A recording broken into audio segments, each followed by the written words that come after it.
So today we're going to talk about doing good works, serving others, and blasting no trumpets about it. Just quietly going about the business of giving. Right? What did Jesus exemplify more than love and service? I don't know of anything. Those were the two things. When we do call attention to our good deeds, we trade in amazing, unlimited, divine rewards for the temporal, the fleeting human ones. I like attention. I like compliments. I like when people are impressed with my talents. It gives me a rush of pleasure. That's the truth. It helps me to forget the pains of the day, the challenges, the disappointments. I believe if most people walking the face of the earth were to get honest, we could all say the same thing. Who doesn't like to be recognized? Who doesn't like compliments? Look at the award shows. Just look at the award shows. The Grammys, the Tonys, the Emmys. Now we have the daytime and the nighttime. The People's Choice Awards, the ESPYs, ESPN's in on it now. We got the sports awards, the AMAs, the CMAs, the Hey Heys, and all the rest, right? Look at the stars and the internet, and how many people when they were kids, they would get those magazines because the stars were on them. They know that's how they sell them. We want to be these people. They're rich and they're powerful. Everybody knows them. Everybody loves them. Look at the competitions.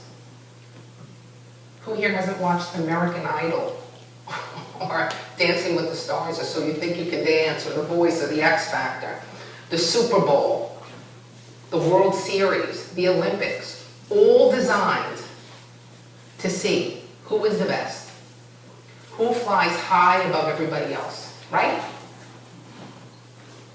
Who gets that level of public and human and material recognition. Recognition in our society has become nothing short of an epidemic. Would you not agree? And all this focus on recognition, like anything else, has its good side. Many of you know me, you know this. Did you see the bombings and blah, blah, blah? No, because I do not watch the news. I do not read the newspaper. But what I am addicted to is ESPN, which many women here probably can't relate to. But Jen will always say, well, why? Why do you love that so much? Why? Because it inspires me. When I see somebody contort their body to make a catch at the tip of the end zone, it shows me what we can do as humans.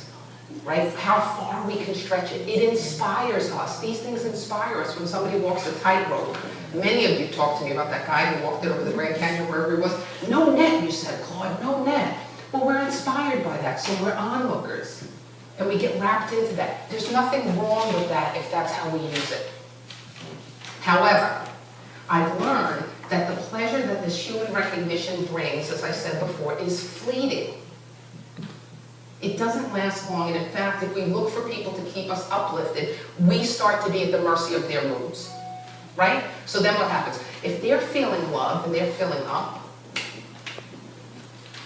maybe we get what we need from them, if that's the rut and the pattern that you're in. And by the way, I don't know many people who haven't been in this pattern.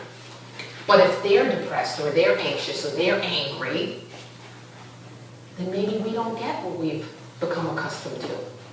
You know, the accolades and the love. Poor Jen's trying to keep me on camera. I keep moving.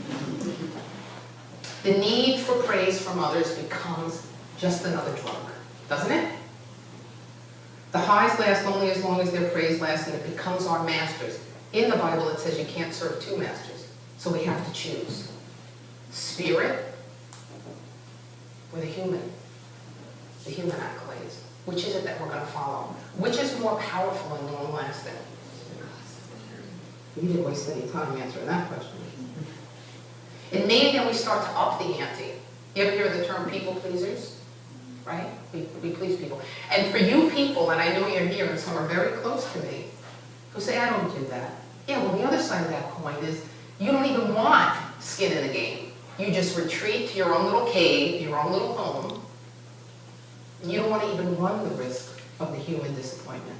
You don't even want to know that nobody invited me to the party, or they don't like me, or they think this about me. So you retreat.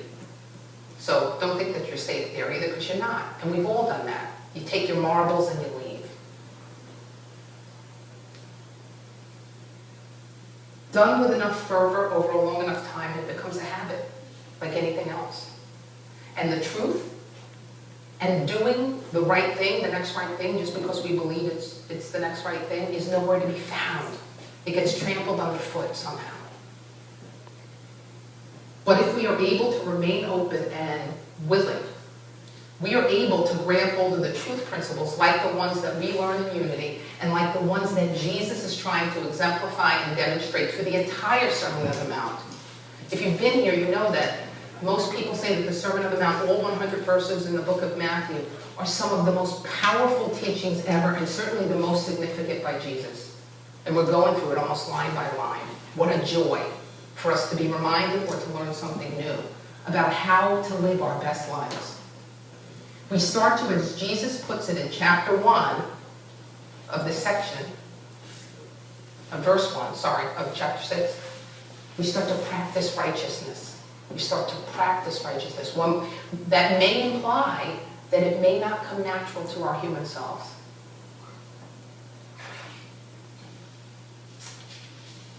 So in order to do these good deeds, we must commit to practice. We have no problem with saying that doctors practice medicine, lawyers practice law. So what makes us think that we can read one book, or hear one series, or come to some church sermon, even week after week, and not practice it and think that we're going to make any changes? We won't. Right? Information without implementation doesn't get us anywhere. We just collect knowledge. How many books do I have on my bookshelf? Jen, tell them. No one dusts those. They don't get mighty dusty. That doesn't do a heck of a lot for us. Some of this stuff may sound familiar to us.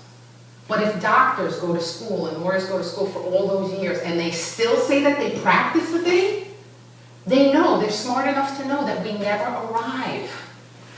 How many people have a spiritual practice that they practice every day of the week? Not many hands. Mine didn't go up either, because I do not practice it every day of the week.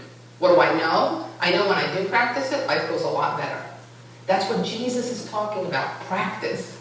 No one wants practice. Lisa Ray, you have to practice, right? Good musicians have to practice. The ones that don't last long. They don't get gigs because they can't rise to the level of some of the ones who do. Period. I don't care how much more talent you have. I come from a family that's chock full of talent. I used to practice my scales in high school 4 hours a day. Otherwise, I would not be able to stay in that high school. 4 hours a day. College, same thing. 4 hours a day. Scales. The result of all this practice. What's the payoff? Claude, tell me, please tell me there's something. There is. It's a life of joy and bliss and true prosperity, the likes of which we've never known. Some of you here might not even be able to relate to that if you really haven't started a practice. Give yourself the gift of the practice.